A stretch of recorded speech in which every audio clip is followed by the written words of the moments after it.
Hello, I'm Christopher McNally. I am a political economist, a professor at Chaminade University in Honolulu, Hawaii. I study China's political economy over the reform era, and I'm very happy to be here. We are truly in quite an interesting period if you look at the very differing inflationary pressures around the world. In the United States, we clearly have had a very strong bout of inflation. It reached up to 8% in the CPI. Now, in part, this is due to the COVID epidemic, a pandemic that has caused lots of supply chain disruptions. It's also due to disruptions in the labor market. But the main factor driving inflation in the United States and also the rest of most Western countries is a massive stimulus that was unleashed due to the pandemic. And that stimulus was actually really successful in terms of jumpstarting the economy and getting people over a long period of unemployment. However, its success had costs, and that is the inflationary pressures that we are finding right now. Basically, in the United States, you had a massive monetary stimulus, like we had also after the global financial crisis in 2009, 10, and 11. But combined with that, this time, we had a truly strong fiscal stimulus from the federal government, including everything from enhanced employment checks to direct payments to citizens and lots of supports also for the corporate sector.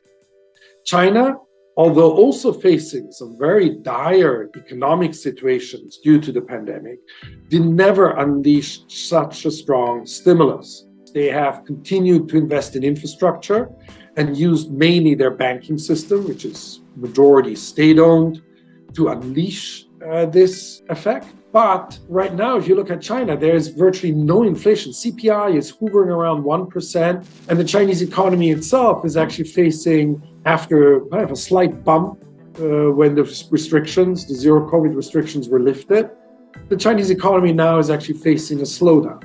The two different situations in the countries actually provide a very interesting contrast. So both China and the United States have employed forms of economic stimulus to get us over the economic disruptions that the pandemic caused. But the stimuli were very different. In the United States, as I just mentioned, we basically unleashed a combination of a monetary stimulus, mainly quantitative easing by the Federal Reserve, running almost $5 trillion, around $5 trillion. So that is pushing $5 trillion of liquidity into the economy. We did so before, more than 10 years ago, but most of it just ended up in the financial sector, increasing asset prices for stocks, bonds, and then gradually real estate. This time, though, this monetary stimulus was combined with very strong fiscal stimulus, direct payments to citizens, all kinds of other supports. And they just really jump-started the economy after we came out of the pandemic, but then overheated. In part because the Federal Reserve was by far too late in reacting to what was happening in the housing market. The Chinese, on the other hand, have had a long, old playbook of how to jumpstart the economy. And they've done so quite successful over the last 3 decades. Mainly, you instruct the banking sector to lend to a variety of projects, mainly infrastructure, some industrial, especially industries that the government favors, and then real estate.